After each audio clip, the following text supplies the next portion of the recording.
Halo,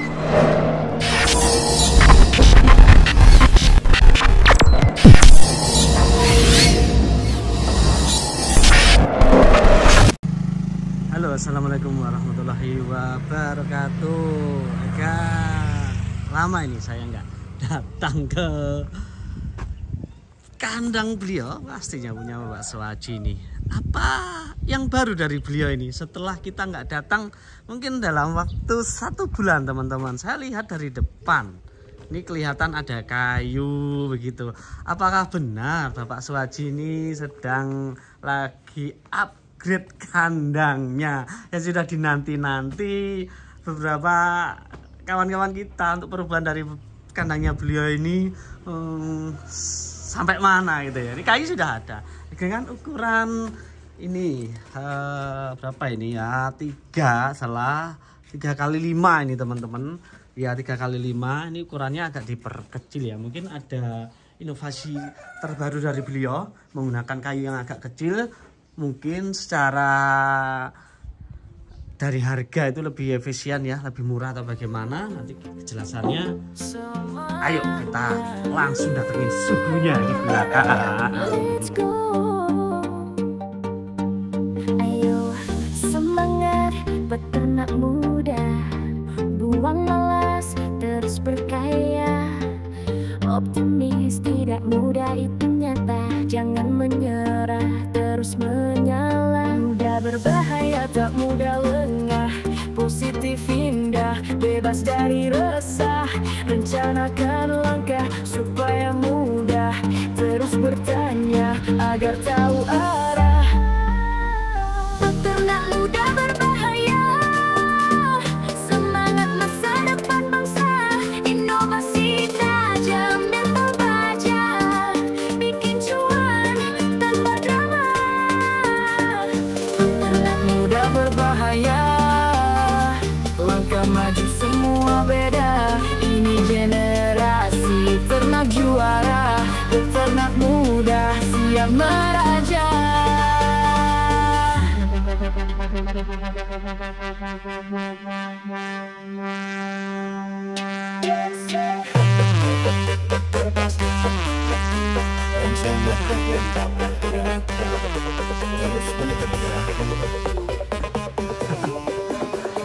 Oh ya, yang teman-teman semua di Nusantara yang belum subscribe silahkan subscribe ya channel Sensei, channel informasi dan berbagi news seputar peternakan ya. Jangan lupa juga nyalakan tombol loncengnya. Sudah dada. Tamu kita ini ada Mas Denis, halo, dari Buntang jauh-jauh ini, tapi kuliahnya dari Belitung. Ini Buntang. Ini Mas Tafi Belitung. Ini 3 tahun yang lalu, 3 tahun setengah ya? Katanya naik kereta dari sana. Oh. Kereta. Ini yang dari Belitung, tapi ini lama, kawan kita lama, tapi dulu Pak Swaji belum merak ya. Pak Suroso. Ya, itu pertama kita ajak ya. Bawa meteran beliau, nggak percaya 1 meter itu dikasih ayam 20 ekor. Kalau ini Bontang, anaknya Bapak Teguh ini yang kita kerjakan kandangnya kemarin. Datang ke sini melanjutkan ilmunya. Di Bontang. Oh. Di Pandan. Oh, di Pandan. Perannya baru dibangun hari ini. Oh. Nanti diupdate. Ya. Ini beliau ini ada berapa keluhan katanya. Pertanyaan Mas Tafi dulu, keluhannya. Dari pembersihan sih. Pembersihan? Dari awal sih. Pembersihan, kayak kemarin kan tadi saya ngobrol di markas, katanya ada metode pencucian dan metode pensterilan. Ada. Nah, pakai hidrogen peroksida itu. Saya mau tanya gimana prosedurnya? Gimana lebih tepatnya sih bersihin kandangnya tuh kayak gimana? Karena bersih kandang tuh bagi saya tuh, kalau saya pribadi saya bongkar, tapi kan saya masih satu tingkat kan. Kalau 2 tingkat saya bikin kalau mau bongkar mah konyol gitu. Nah, jadi saya datang lihat update dulu ilmunya, gimana cara cuci yang baik. Iya Bos. Di sini tuh kandang tuh nggak pernah dicuci. Lah Iya. Ini berapa ini? Itu dia. Kotor semua, tapi tak bongkar ya kotor semua. Iya kan? Kotor itu kan bukan berarti batunya. Iya. Nah itu dia yang kita mau tahu. Semua yang kotor. Kotor dan jorok itu dua hal yang berbeda. Itu dua kata. Jorok itu penyakit, kotor itu debu. Kalau Mas Haji nggak pernah setahu saya nggak pernah dicuci ini Mas. Beneran saya saksi. Nggak pernah cuci. Cuman diapain? Pernah nyuci. Iya Pak, diapain? Cuma disemprot aja lah, semprot obat insektisida. Terus? Setelah panen ayam habis, baru dilanjut ke formalin itu aja. Terus cukup. Ya, tapi ada yang teman kita nih memang kayaknya harus dicuci. Nah, belum berani ya sah aja nggak apa-apa ya Pak ya. Nah, kalau dicuci Ya laundry-nya nggak mau. kayak gini orangnya ini Pak. Laundry nggak mau ya. Ini katanya cucinya lama. Lama. Soalnya nyucinya lama satu-satu gini. Nggak disabun Pak. Enggak. Pasti nggak disabun itu juga nggak apa-apa. Cara nyucinya itu kan ya dibasahi dulu jalan semua. Ya. Gitu kan. Nanti kembali itu kan kalau sudah 1 jam lah. Ya nggak sampai 1 jam. Setengah wes. Kita nyemprot dari ujung sampai ujung. Kita niatnya basahin dulu dong. Dibasahin sampai sana. Itu basahan pertamanya dikasih soklin atau daya. Sabun sini. Maksud sabun. Oh, ini deterjen. Oke. Iya kan? Nah, lagi nih repot sama suhu ini Mas. Pulang Enggak, kulit. kotorannya kena itu kan langsung empuk. Iya, pakai deterjen. Baru jalan air kembalinya tuh pakai air sambil nyemprot yang sebelah sini katakanlah di sini ya, sambil basahi yang belakangnya. Jadi nggak langsung semprot main tusuk, semprot sampai bersih ya nanti 3 bulan baru selesai. Saya diulangin. Ya, tak? Airnya dikasih deterjen. Ya, Oh, ukurannya ukurannya 5.000 cemplungin deh galon 20 liter, 50. biasa ya kalau punya 200 liter kan lebih enak. Oh, yang 200 liter cukup. Ya cukupin lah, kalau nggak cukup tambah lagi. Tambah lagi ya 5.000 ya. 5.000 loh kalau mau cuci. 5.000 itu apa? 5.000 harganya. Satu harganya. 5.000. Oh, saya pikir airnya Kalau dicuci, kilonya tapi kalau nggak dicuci ya nggak usah beli. Ya, cuci dulu dimasukkan ke tong. Misalnya ini tongnya 50 liter, 100 liter. Nggak dikasih semuanya lah. Katakanlah tong ini besar ya. Ah. 200 liter atau berapa dikasih deterjen. Nanti buat nyemprot awal. Yes. Nah, buat basahin aja lah. Berapa Dari ujung menit? Sampai ujung. Ya nggak sampai. Ya paling nggak dari ujung sampai ujung lah. intinya tuh Basahin. bikin kotorannya tuh lepas dari Biar kayu. Enggak, biar Empuk. kotorannya. Ini kotoran kan lengket-lengket di situ kan. Iya. Ya. Nah, kalau kena air sama deterjen dia kan apa namanya itu? Empuk.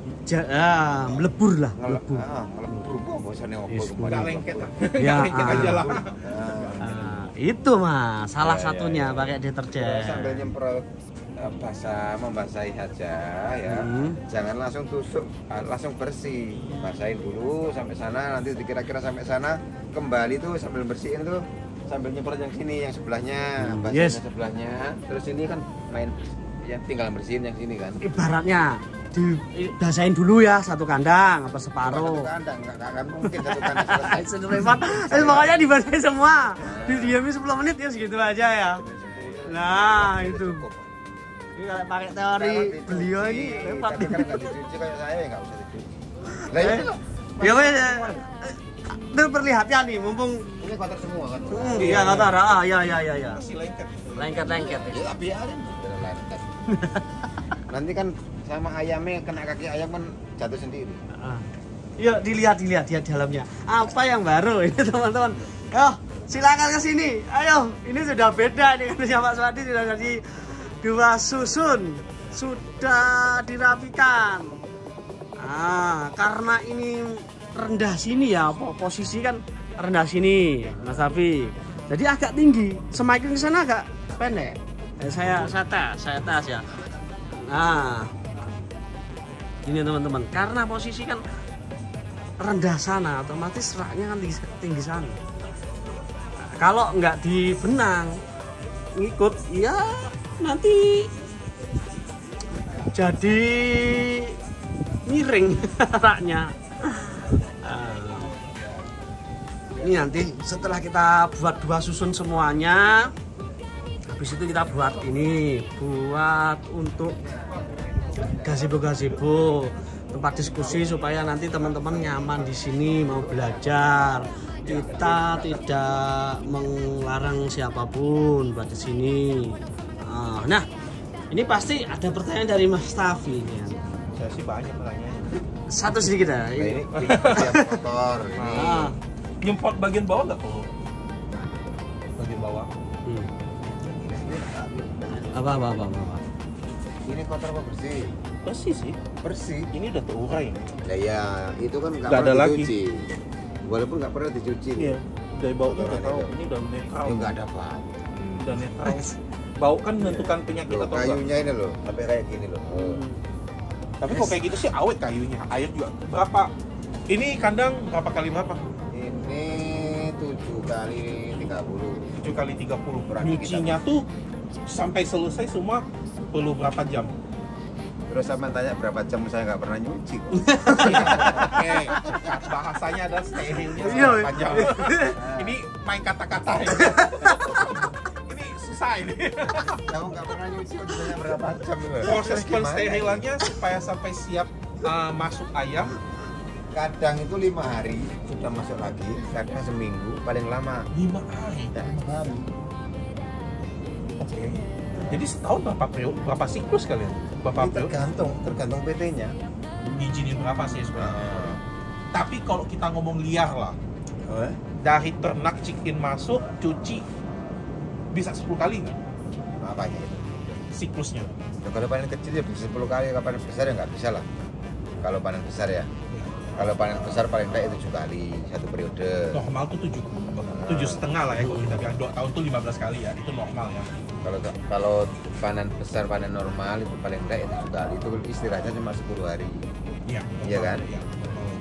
Tapi kalau istirahatnya 1 bulan, ya cuma 5 kali 1 tahun. Ini saya dulu ikut Ganesha itu kadang dikasih waktu cuma 5 hari, seminggu, 10 hari itu paling lama. Nah sekarang saya pindah ke Bromat kan, masih pindah ke Bromat. Ini kebetulan settingannya 2 minggu. Itu yang nyebut nama bisa disensor ya? Apa? Di sini aman. Oh aman di sini ya? Aman, Di sini bebas. aman. Oke. Kita dapat support semua ya. Jadi kalau dari yang PT sebelumnya dibilang 5 hari, jadi 1 tahunnya berapa siklus jadi? Nggak ngitung ya. Bisa 10 dong. Kalau Panennya berapa hari? 5 hari itu nggak setiap bulan, nggak setiap periode dikasih 5 hari. Beda-beda. Kira ini kerja Nah, cuma itu. gini, waktu pengalaman kayak ini kan tadi ngomongin sterilisasi kandang. Iya. Saya dikasih waktu 5 hari, check in lagi itu berani dan nggak masalah gitu loh. Oke, standarnya udah nyampe ke sana. Dan nggak ada masalah di periode itu, nggak ada masalah. Oke. Ada Walaupun ini 5 hari. terkait ini kan biasanya ada ya mulai kecil sampai besar. Tamu itu dari mana pun datang, balo nggak saya bawa ya kan. Nah biasanya itu kan sama PT dilarang. Lah ini kok bisa di kandangnya Pak Suwaji, bahkan hampir setiap hari tamunya. Iya harus dipecahkan ini masalahnya, soalnya nggak semua tempat kan bisa dikunjungin kan Mas. Bener nggak? Kandang saya aja nggak boleh. Iya kan. Katakan gini, orang itu takut, orang bawa virus, bawa apa kan gitu. Kalau bagi saya sih enggak. Semua itu tergantung sama yang Ya itu apa? Dia tekan di atas dong. Iya. Kita yang di bawah maksudnya. Kalau saya itu aja, ada tamu dari mana aja ya sudah. Terima. Niatnya mereka ini belajar. Niatnya ke kesini. sini kan bukan niat untuk Ya. jahat. niatnya kan untuk belajar. Jadi nggak ada masalah kalau buat saya. Walaupun nggak ada saya datang ke sini lihat-lihat, silakan monggo. Enggak lah. Nggak apa-apa salah. Ini nggak pernah kunci loh Pak. Enggak, bukan masalah itu. Kita datangkan mau ketemu orangnya. Istilahnya tuh gini, kalau kita melihat itu kita ngerti. Tapi kalau kita tanya sama orangnya kan kita paham, masalah kita terselesaikan. Masalahnya contoh ya, tadi saya udah ngobrol di markas. Itu tanya masalah kalau saya tuh dulu waktu boarding, alas tuh dicopot, kasih yang lebih yang kecil. Ini kan gede kan, takut kakinya terjerumus kan. Jadi kita kasih ganti. Jadi hari udah selesai boarding, dicopotin, dipasang. Tapi kerjanya adalah kerja 2 kali, mau sebarin ayam. Itu kan kalau kita skala kecil masih oke lah, tapi kalau udah skala gede kan jadi goblok gitu. Jadi saya tanya, Ini dia dicopotin diganti Iya. sama yang kecil. Jadi dibilang dikasih koran atau kertas untuk boarding gitu kan. Ada solusi lain nggak? Ada cara lain? Saya tetap pakai alas Masih boarding gimana gitu. solusinya? Saya satu hari itu pakai alas boarding tetap, tapi saya nggak pakai kertas, pakai sak bekas makan itu. Jadi kita bisa pakai ulang-ulang terus. Oh, karungnya dijahit. Karung nggak tak jahit, tapi Iya. biasa kita jahit, Ya, disobek. paling ya masuk kan. akal, bisa daur ulang. Itu kan ke selat juga nggak lengket. Iya. Habis boarding kita lepas, katakan satu hari tuh biasanya saya. Iya. Satu hari besoknya saya cuci, simpan lagi. Nah, untuk beli selanjutnya kan. Iya. Nah, setelah itu walaupun ini lubangnya besar, satu hari pun ayam juga akan sudah bisa menyesuaikan. Walaupun ada satu dua yang masih kejepit, namanya ayam begitu banyaknya. Pasti Nah, seperti murid satu kelas Ada yang kan, error. ada yang pinter, ada yang Ada yang itu. ada yang kan gitu kan. Nggak boleh ngomong ya kata itu. Kan ada yang seperti itu, ya kan. Dan itu biasanya kalau DOC-nya itu lumayan, bobotnya lumayan, katakanlah 37 38, itu paling 2 hari kejepitnya. Bahkan 37. 37 38 gram Ya. itu paling 2 hari 3 hari masih kejepit. Oh. Tapi kalau di bawah 35 itu biasanya lama, seminggu. Oke. Dan itu pun bisa diatasi biar nggak kejepit. Ayam itu biar nggak kejepit, DOC ya biar nggak kejepit. Itu waktu brooding itu jangan ditutup semua, Pak. Waktu brooding, ini kan brooding dikasih alas kan. Ya. Jangan dikasih alas semua sampai tertutup semua. Oh, supaya dia terlatih. Iya, 1-2 nanti bisa terlatih. Semuanya ini jangan semua.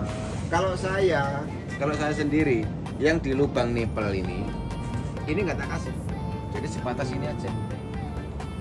Tujuannya selain dia bisa kesini sendiri dengan sendirinya, agar nipel ini tidak basah membasahi alasnya.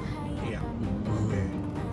Berarti masa brooding itu paling kejepitnya 1-2 hari, besoknya sudah enggak, karena ayam sudah mulai besar. Betul. Satu iya, itu juga pengaruhnya itu. Terus pengaruhnya juga di lampu dan pemanas. Kalau dia lampunya terang merata, resiko kejepit jarang. Dan ini lagi apa itu? Kalau suhunya itu merata, katakanlah merata sesuai dengan kebutuhannya, dia tidak akan kejepit. Karena apa? Dia tidak ngumpul. Yang bikin dia kejepit itu karena dia ngumpul, ngumpul. Yang di belakang nggak akan kejepit, tapi yang di depan sini yang paling pojok biasanya itu karena dia nggak bisa gerak, akhirnya kakinya dimasukin. Pengaruh lampu masuk, Karena suhu masuk ya tadi ya. Dari suhu juga, terus dari penerangan. Kalau dia ayam cenderung kalau ada gelap-gelap dia suka kan. Kalau ada yang katakanlah lampunya di sini ini terang kan ya, di sini agak gelap, dia kan ngumpul di sana satu, ngumpul semua. Oh gitu. Coba lah, Pak. Nggak tahu sih. Kadang atau sebaliknya, kalau kondisinya gelap kurang terang, yang terang di satu sisi, mungkin ngumpulnya di sini, dia ngumpul semuanya di sini. Oh, Kecenderungan. ada gitu ya? Saya nggak tahu sih. Ya kan, dan coba. Nggak pernah ngalamin sih. Coba yang ini dimatikan berapa gitu. Dia kan kalau dia ngumpulnya di tempat terang, berarti nanti resiko kejepitnya banyak. Dia kan ngumpul. Karena nggak rata tadi. Makanya sekarang kita sih pakai lampu LED itu rawatan itu Rata. lebih enak. Berarti kerataan lampu ini sangat berpengaruh faktor kejepitnya. Kondisi kandangnya ya. Oh, kondisi. Oh, terkait masalah selat yang familiar dipakai mulai lubang berapa sih? 18 lebih enak, 16 juga enak. 16. 16 itu sebenarnya 16 itu sebenarnya lebih enak di 16 daripada 18. Tapi kalau 18 aja besar ya enak. Kalau pakai 18 cuma kecilnya yang resiko kejeblos kan dia yang kecil. Ya. Tapi kalau pakai 16 itu kejeblosnya sedikit memang. Tapi kan Tapi nanti yang besar kotore. Iya. Ya. karena kokingnya tuh gede. Ya, memang kan ada plus minusnya, Pak. Sebenarnya. Yang dipakai Aman kalau 16 aman di waktu DOC, tapi agak susah di waktu setelah panen. Kan cuma itu. Jadi tinggal kesimpulan. pilih pilihan kita. Kesimpulan. Dia tetap pakai besar aja nggak apa-apa. 18. Nah. Nah, kan kalau 18 pertanyaan kan kejeblos. Nah, kejeblosnya itu tadi diatasi sama sinar yang Betul. penerangan yang merata. Terus pemanas itu yang merata.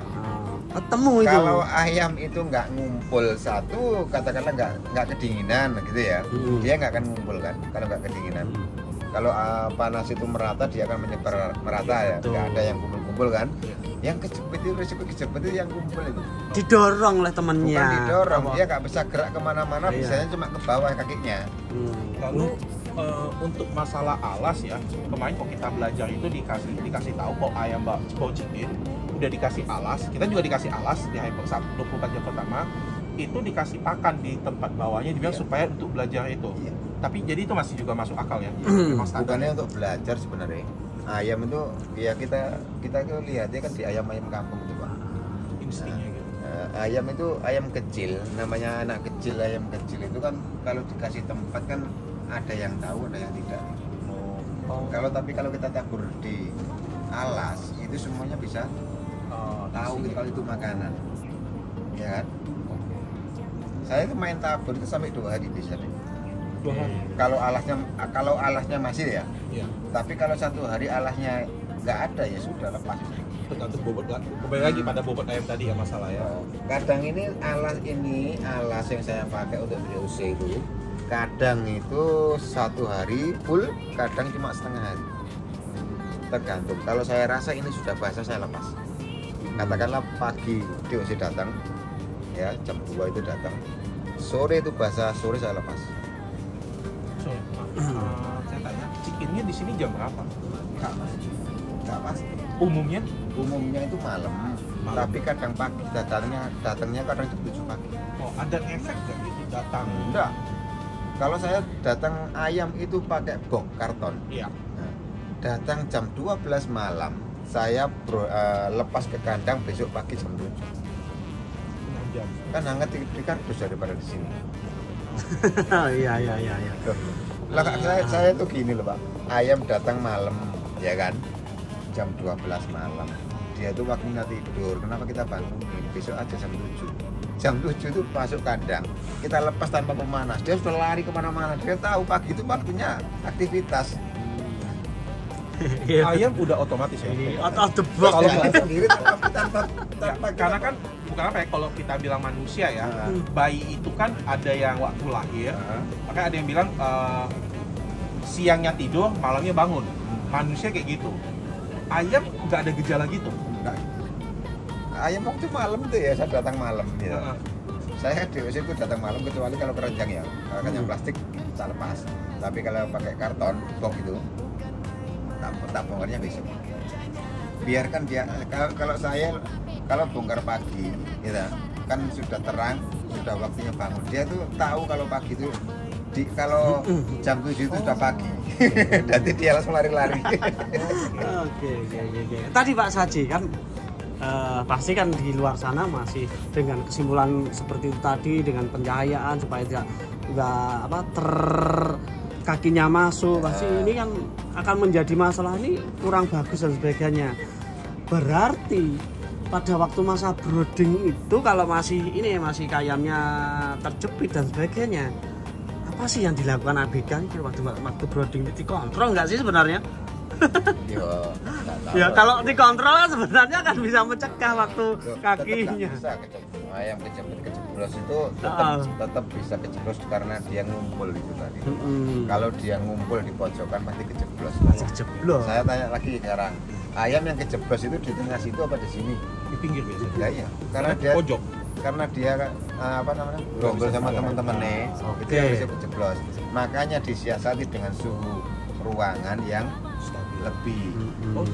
Kalau saya pakainya itu 34 sampai kadang 35. Masuk. Sampai ayam ini yang saya buat kan bukan teori di buku toh Pak. Ya kan, saya kan nggak ikut panduan. Oh ini 32, oh ini 34 kan gitu kan. Saya panasin ruangan ada itu, tapi saya lihat di ayam ini menyebar merata atau ngerumpul-ngerumpul. Kalau dia masih ngumpul-ngumpul berarti kurang. Nah, ya kan? Logikanya seperti itu kan. Nah kalau dia menyebar rata sambil ngap. Kalau ngap dia nggak akan ngumpul. Taruhan apa? Kalau dia ngap mau kumpul-kumpul 10 ekor atau gerombol 20, nggak mungkin kan? Ya itu saya main. kandang rak Pak Ji. Kandang rak itu kan ada atas, ada bawah. Pada waktu brooding itu kan suhu beda. Kalau sini pasti dingin, ini lebih panas karena ini. Karena uapnya kan di atas, udara panas kan di atas. Kalau pas brooding itu bagaimana? Posisinya di atas atau di bawah? Saya kadang atas bawah, kadang ya atas. Langsung Aja nggak masalah. Nggak masalah ya? Nah, karena apa? Ruangan saya kan segini, Pak. Oke. Ruangan saya kan kecil. Saya brooding ini tanpa sekat, Pak. Tanpa saya kasih pembatas untuk ruang ini brooding. Tidak, saya lepas semuanya. Depan nggak ada penutup. Los-losan kalau saya. Ayo. Suhu saya dapat 36 dengan pakai areng. Areng cuma 6 kaleng, nggak penuh loh ya. Nasinya cuma sedikit-sedikit. Itu sudah cukup. Ya mungkin karena ruangannya kecil. Tapi kalau kandangnya besar ya jangan ditiru ruangan kecil. Teorinya gitu. Ya ini sebagai pembahasan bekalnya ya, seperti ini teori sederhana dari kita ya. Ya selanjutnya teman-teman menyesuaikan. Ini kan broodingnya ini kandang rak-rakan. Kita kan mungkin di bapak dua-duanya ini kan sudah rak semua kan. Iya kan? Ya. Dan rak modelnya kan sekat-sekat segini juga kan. Ya. Saya mulai main sekat-sekat ini kan beberapa periode, terus periode terakhir ini kalau nggak salah sudah jalan 4 sampai 5 periode. Sekat itu saya lepas waktu periode.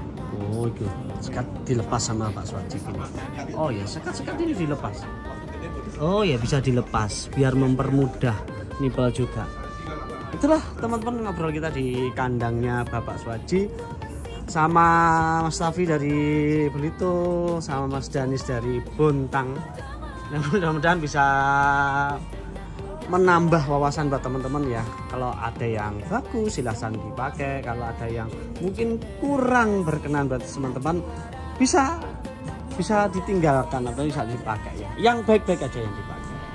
Dan selanjutnya untuk video saya itu akan lanjut tentang pembahasan rak. Ini kan ini ukurannya beda, biar dijelaskan sama beliau Bapak Suwaji. Seperti ini pakai kayu yang kecil. Apa sih tujuan dan maksudnya? Begitu. Karena beliau sudah berpengalaman kandang rak 4 tahun, teman-teman. Ya, semoga bermanfaat. Ada beberapa pertanyaan dari Mas Tafi tadi, ada Mas Denny seputar kandang rak yang menurut beliau ini masih banyak yang harus dipelajari.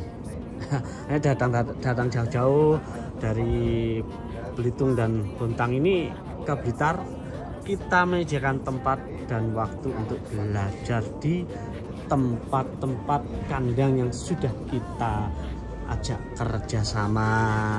Tetap semangat yang belum punya kandang, mudah-mudahan cita-citanya terwujud di bulan depan. Kalau nggak bisa bulan depan, bisa tahun depan. Nggak bisa tahun depan, ya kapan-kapan pun bisa. Karena nggak ada yang namanya ketinggalan. Semua ada kesempatan. Yes, semangat Jos. Itu yang dibutuhkan menjadi peternak hebat Nusantara. Semangat yang membara tak lekang oleh waktu. Jangan sampai teman-teman itu surut semangatnya dikarenakan ya, faktor-faktor tertentu. Untuk menambah semangat, bagaimana? Salamnya, salam peternak Nusantara, salam peternak sukses, salam peternak hebat. Wassalamualaikum warahmatullahi wabarakatuh.